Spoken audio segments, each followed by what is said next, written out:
The readings this week go into quite a bit of detail on the separation of powers in the U.S. and how this works. So uh, I won't deal with that with this video.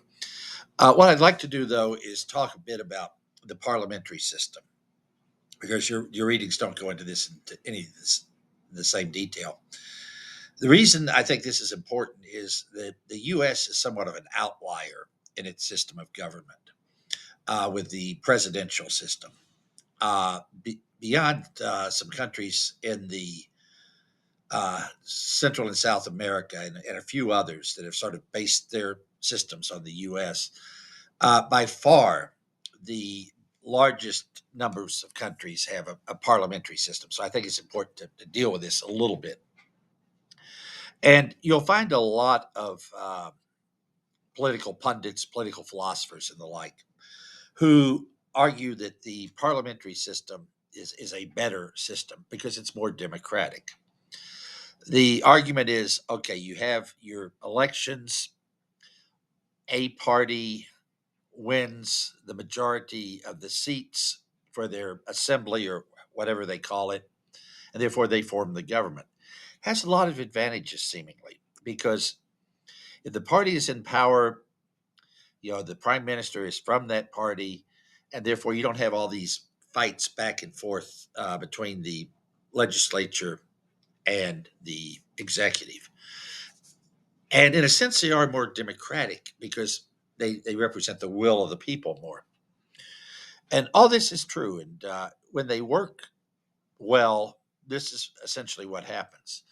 What I'd like to do is talk about though when they don't, because this sort of complicates the the issues between advantages, disadvantages of presidential system versus parliamentary system.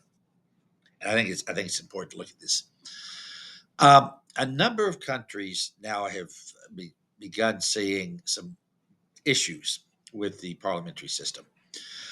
Traditionally, historically, most countries have had really somewhere between two to maybe five or six political parties. And let me use Europe primarily as an example on this because they have the longest parliamentary history. But typically, in most European countries, you'll have the center right, the center left, a far right party, but not too far out there. Okay, a far left party, and maybe some other smaller parties. One party that's become larger, though, and is a real player in Europe now is the Green Party. Okay. Uh, but beyond that, you'd have things like farmers' parties, uh, workers' parties. Still, the Communist Party in some areas still has existence, etc. But typically, there'd be like this, as I say, mostly center left, center right, with some other parties sort of on the margins. And what would happen typically is that even if the center right, center left took power, they would usually form somewhat of a coalition with other parties just to increase their vote strength and to get bills through. Okay, worked fine for many years. In recent years, though, this has gotten to be a whole lot more complicated. Uh, and let me use Germany as the example on this. Um, because Germany had a very strong, very effective parliamentary system for years. In fact, it's a little ironic that your authors note that in a 2008 study, that Germany had one of the most effective and strongest parliamentary systems. And this was very true at the time, but unfortunately, since then, it's gotten a little ironic. The most recent government in Germany has just been a disaster, very honestly. Because one thing that they had not accounted for with the parliamentary system was the rise of some newer parties. In the case of Germany, it's the Allianz for Deutschland. Alliance for Germany, known as the AfD. And this is a far, far, far right party. Okay. Um, and it's way out of the mainstream. Okay. The Germans have not quite banned it yet, but it's right in that area where they go, okay, you're getting a little too Nazi for us. Okay. But the AfD in recent years has really gained a lot of strength. It's becoming increasingly popular in Germany. And the one thing that all the traditional parties have agreed on is we have to keep the AfD out of power. We have to keep them down because they're a danger to our democracy.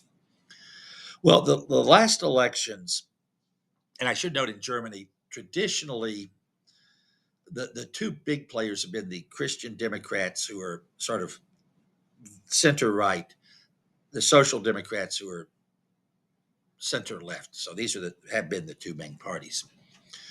The most recent elections in Germany, though, neither party did terribly well. In fact, the Christian Democrats were almost obliterated, honestly. So they, the parties that did get seats, they said, okay, look, we rule number one, we keep the AfD out of power, so we've got to do a coalition. So they formed a three-party coalition.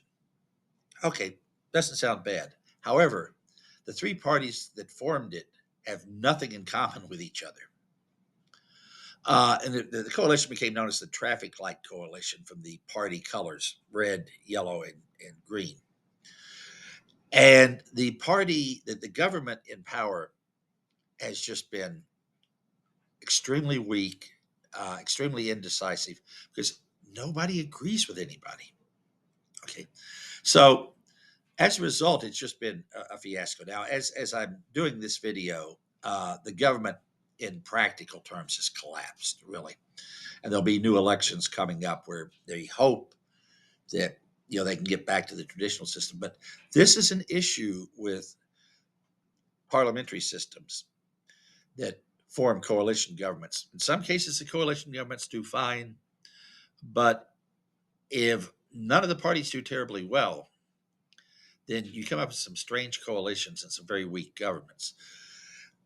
There also have been similar issues in other European countries.